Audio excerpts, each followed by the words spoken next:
everyone, my name is ZeBirdBrain, and today we are still talking about rigging. So I'm back with that rig again. I get lots of questions about it, like how did I rig it and stuff, and there's a part 1 you can watch if you have more questions. I have a bunch of tutorials that I use this very rig to make it, so people can just go in my YouTube channel, I guess, and just watch the videos and learn the thing. I think people overcomplicate what rig have to be. That's really not a complex rig, and I'll show you around. So last time I talked about the arms and the feet a little bit. I'm just gonna try to go in the face because I got some questions about the expressions. So let's dive in. So when I do my rigs, I know lots of people love to make pretty handles. I hate it. I just think it's always in my way when I try to animate. So I always try to make my handles as subtle as possible. Colin's probably gonna kill me for this. I know lots of people like to have pretty handles, and that's fine. Like, everybody's different. I just like my things simple. So what I do is I always go in my palettes, in my swatches, and I'm gonna have a very few palettes for my handles. So these are for my body and my mouth. The reason why I separate them is because when you do your posing, you don't need your handles for your mouth. So I can just like turn down the opacity on my little handles and they disappear till I need them. I left the one for the eyes because I do think it's important to be able to quickly access the eye shape if I need to. That's just me, but if you want, you could just use the same color as I did for the mouth to make like all the face picker disappear. It really depends on your rig and your project. I just like to use this. So then when I animate, I can just click on all my pickers for my body, but if I want to look at my animation and I don't want to go one by one to turn off all my handles, I can just go on my body color and just put them off to 0 alpha, and I don't see my handles anymore, which is great. Speaking of handles, I try not to put too much either because it can get confusing.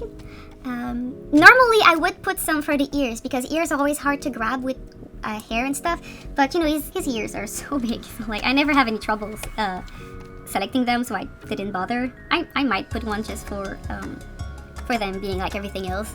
But yeah, typically if you have human ears, they're gonna be way smaller, so you don't actually see them usually, so having a handle for those could be useful. Speaking of the ears, oops, come back please. Yeah, speaking of the ears, I could have been I could have been nuts and just rigged everything in that ear, because like the ear could be its own piece, the earring could be its own piece, both earrings could be their own piece with all their envelope deformers. I could have like rigged the line here, but like, why? Like the minute I will need to move that ear in space very precisely, I'll rig it for that very scene, because like most of the time you'll be fine with just having the ear like that. If you want to bend it a little bit for perspective, you can just like squash it, or I did put a curve in there just to give it a bit more fluidity. People that know me know that I do love a good smear frames every now and then, even in cutout, so you can always stretch it. I do this for both the ears and the hands as well. I always put a curve in there and try to make my hands a bit more flowy, which is great when you try to do very extreme poses like this. It looks stupid as a still frame, but you have to remember that this is from an action sequence, and having these smear frames is very useful, so it's just an envelope that I pull on in my hands. That's the extent of the rigging I put in a hand, because you're not supposed to rig hands, unless it's a close-up scene. And for the face, each piece of hair almost is its own piece. I try to not be too complex when I design the hair, so they're like chunks of hair that I can move. I could have made it more simple. I don't know, I'll have to try it. I think from trying it so far, I like the amount of hair pieces that I have. It's not too much, it's not too little, and it really gives me lots of freedom to do different poses. So I have the bangs, which are like these 4 pieces.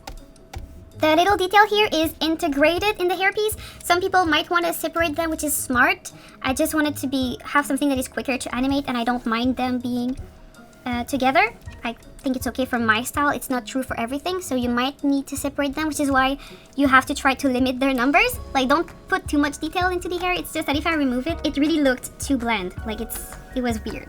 So I did put like a few lines in there just to give it a bit more depth, I guess. I also added a gradient in the hair, but I've been smart about it because the gradient fades out to the hair. So if I take that piece out, it's done on its own, and here it's just going to blend with the rest of the hair very well. Yeah, I was smart about it when I put it in. yeah, I just wanted it to be different from the back hair and just to merge better in the face. So that's why there's a little line art. Having the gradient show up on top of the line art would have been more complicated, and I don't think it was justified. Like, it would have made my rig heavier. So I took the executive decision to not give a damn about it. And I think it looks great, and I embrace it in my style. And I hope that in the future, more people in the industry can be a bit more conscious about the decisions they make.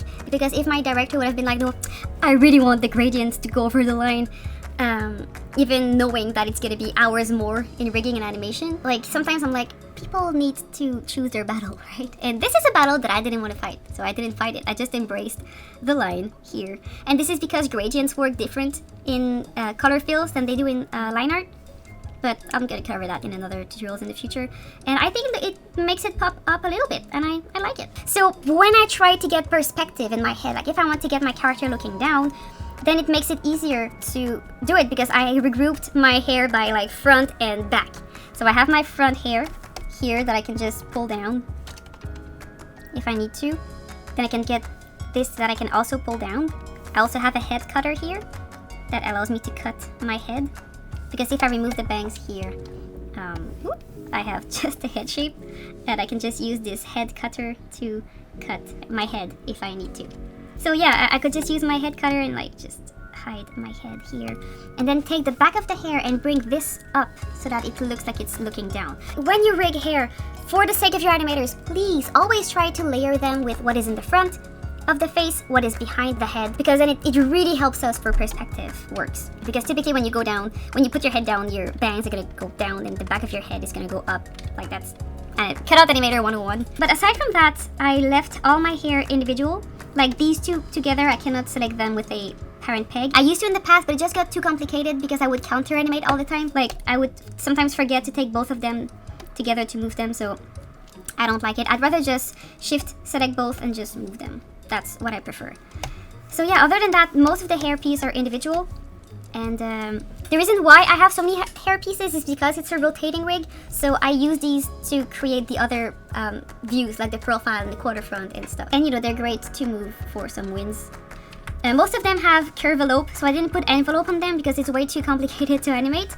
The only pieces that have envelope are the front bangs, because for different views, I think it's easier to just be able to be very precise with what shape they have. But for the most part, it's really just envelopes. Even here, I have two pieces together that I unite under one and curvelope, and so far, it's way more than enough. So please, riggers, stop overcomplicating everything. Please, as an animator, please listen to your animation team. And animation team, please respect your riggers. Like, rigging is really hard. It's easy for us to forget something, so if there's something that doesn't work, always try to reach to your rigging department in a kind way. And riggers, please treat your animators with a bit more respect sometimes. Like, I'm saying this because I've seen both sides in the production, and I think we need to love each other a bit more. But to love each other, we need to listen to each other a bit more. And yeah. So before I end this video, I just want to show you some different things I can do with these hair. So like, this is my front. Here, to give it a bit more wind, I just curved a few things. There's a difference. And then here I tried to get my character to look down. So I just took a bunch of different parts and I just moved them. This is an extreme pose. When you do your poses, try not to get this to become like a side hair, because sometimes when you try to animate, that actually looks good. Because sometimes then if you try to interpolate, you might have like hair flying around, which is not that great. So if you do move hair pieces in a weird way, just make sure that they're gonna stay like this for a good chunk of the scene. Like here, I messed up his hair so much. Like there's some pieces that are in weird places. Like this is a side hair, but here I put it as a front hair. It's okay because it's an extreme pose. He's not gonna do that pose often, at least I hope. But in this scene, I would keep the hair like this for a while. So just always be considerate of what you do with these pieces. Yeah, so you have a bangs, front hair. Then here I have all of the back hair that I can move on its own, and some little back hair as well here. Please separate these from like front, more front than back, and really back, because it's gonna help the animators do their job. And it's not that much work for you either, let's be honest. Yeah, I hope you had fun, and I'll see you again in another video. Bye bye!